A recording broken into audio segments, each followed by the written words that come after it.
Здравейте отново! Днес ще ви разкажа как стигнахме до избора да отидем в Турция и какви консултации сме направили. Най-напред, след като разбрах, че ще следваме инвитро процедурата, аз четах доста дълго мнения, коментари, всичко за самата процедура инвитро. Какво се състои, какви са рисковите, какви са ползите, абсолютно всичко за самата процедура. Събирах мнения, има група в Viber, която много ми помогна. Ако желаете, мога да ви оставя линк за нея. Там хиляди момичета с този проблем споделят какъв им е проблема, как са стигнали до самата клиника, защо са избрали тази клиника и поради какви причини. Аз реших да направим консултация в Пловдив, в София и след това в Турция. По принцип, почти след всички четени коментари бях на 100%, че искам да сме в Турция. Но за да нямам после съмнения, че съм избрала Турция и защо съм я избрала, исках да отидем навсякъде, където дават най-добрите лекари за инвитро, за да си направя мнение и да изберем по този начин. Бяхме в Пловдив на консултация. Няма да споменавам имена. Не останах доволна. Просто на мен не ми хареса начина, под който подходи лекарката към нас. След една седмица имахме в София консултация. Там беше значително по-добре, доста повече внимание ни обърнаха, обясниха ми самата процедура, какво следва, как ще бъде при нас и така нататък.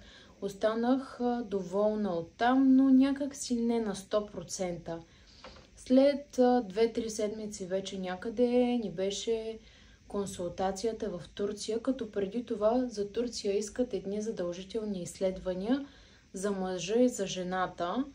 Те са хепатит Б, хепатит С, ХИВ, СПИН.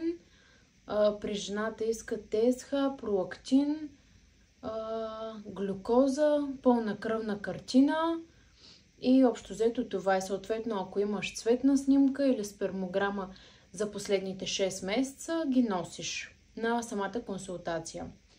Консултацията ни беше в 1:30 на обяд. Пристигнахме в Турция, координаторка ни посрещна, качи ни горе в инвитро центъра, попълвахме едни анкети с въпроси, които след това бяха предадени на доктора. Аз си носех цялата документация, която имам до момента. Другото, което аз 2017 имам операция на кистата, на яйчника по повод киста и тази епикриза също си я носех. Никъде до сега не ми я бяха гледали, но реших да си я взема за всеки случай абсолютно всичко, каквото имаме като документация. Влезнахме в кабинета, координаторката винаги е до вас, изцяло превежда всичко, което пита лекаря и се започна с въпросите. От кога правим опити, от кога сме заедно, как се пазихме преди това. Общо взето страшно много въпроси, които честно казано няма как да ги запомня, защото консултацията ни протече 3 часа.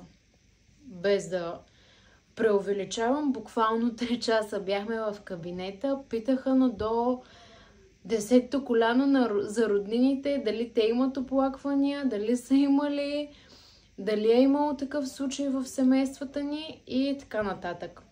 След което преминахме към самия преглед. Мен ме прегледаха, установиха, че гледайки цветната снимка, професорката каза, че може би лявата тръба даже ми е отрязана по време на операцията, въпреки че никъде не е описано в епикризата.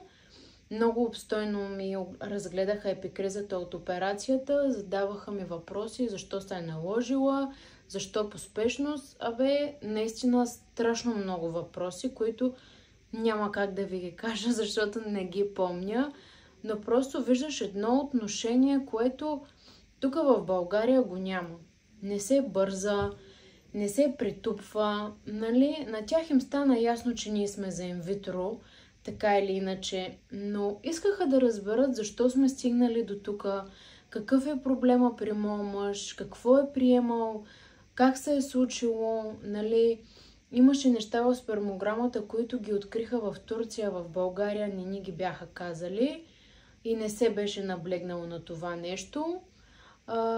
И имаше вариант да му направят изследване на него, за да проверят дали семепроводите са проходими. Слава Богу, след консултация и с андролог в Турция и даване на материал отново в Турция за изследване, се оказа, че резултатите са други в Турция и няма нужда от самото изследване да се провежда. Общо взето, излизайки от кабинета, само се спогледахме с мъжа ми и разбрахме, че няма второ мнение по въпроса. Оставаме в Турция. Искам да кажа, че въпреки, че се заплаща всичко в Турция и няма фонд там, който да поеме както в България, нито веднъж лекаря не спомена: това ще ви струва толкова, това ще ви струва толкова, решете дали искате или не искате и така нататък. Даже приключвайки абсолютно всички консултации, аз попитах координаторката каква е сумата на инвитро процедурата и на изследвания, които ние искахме да направим. Другото, което ми харесва в Турция, че правят предимплантационна диагностика на ембриона или PGD. Това е много важно за мен, независимо на каква възраст е двойката. Нали, в България, в София ни казаха, че се прави, но няма нужда, защото ние сме млади, не се очаква да има, нали, съответно проблеми в ембрионите и струва много пари, а пък ако сме имали, да ги даваме един вид. Само че за мен, минавайки вече през този път, не е точно така и годините нямат такова значение.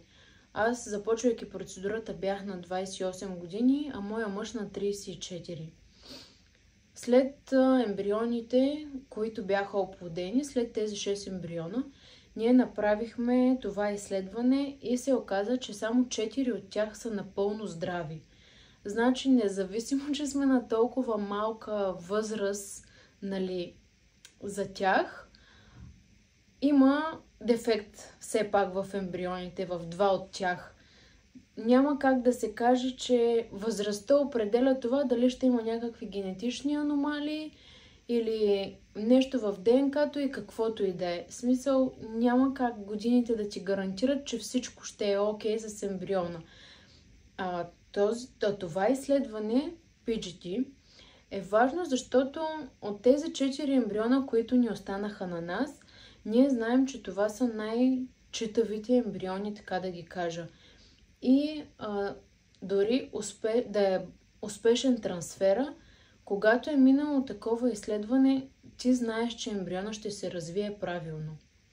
Много ситуации и случки има, в които не са направени не е направено това изследване и успешен е трансфера, но да кажем, поради ред причини в 7, 8, 9 седмица момичето има спонтанен аборт. Много често се случва заради това, че в някоя хромозома, дори да не е от типа синдром на Даун или на Едуардс или от тежките синдроми, в дадена хромозома е имало увреждане и всъщност самия организъм отхвърля ембриона, защото имайки увреждане в тази хромозома, няма как да се развие плода нататък. Нормално да се развие. Затова аз много държах на това изследване. Другото, което ни представиха в Турция, е, че имат изкуствен интелект за подбор на ембрионите, за това кой е с най-голям шанс да се захване за матката. Първият ембрион, който ние върнахме, беше с 95% шанс. И съответно така и стана, нали? Захвана се, успешен е трансфера. Нещото, което също ми хареса в Турция, е, че въпреки, че ни казаха, че не сме много тежък случай, нали, успокояваха ни, че нещата ще се случат, нали, надяват се от първия път. никой не ни даде някакъв висок процент шанс. Нали, да кажат, супер сте, 100% от първия път трансфера е успешен.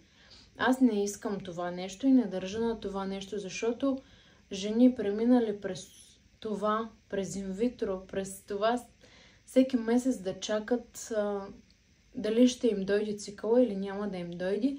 Само те знаят как преминават психически през това нещо.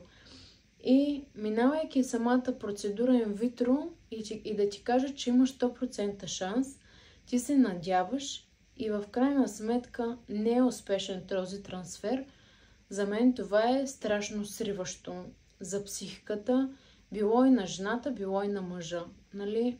Мъжа може би по по-различен начин ги приема нещата, не всички, но за мен това щеше да бъде много стресиращо.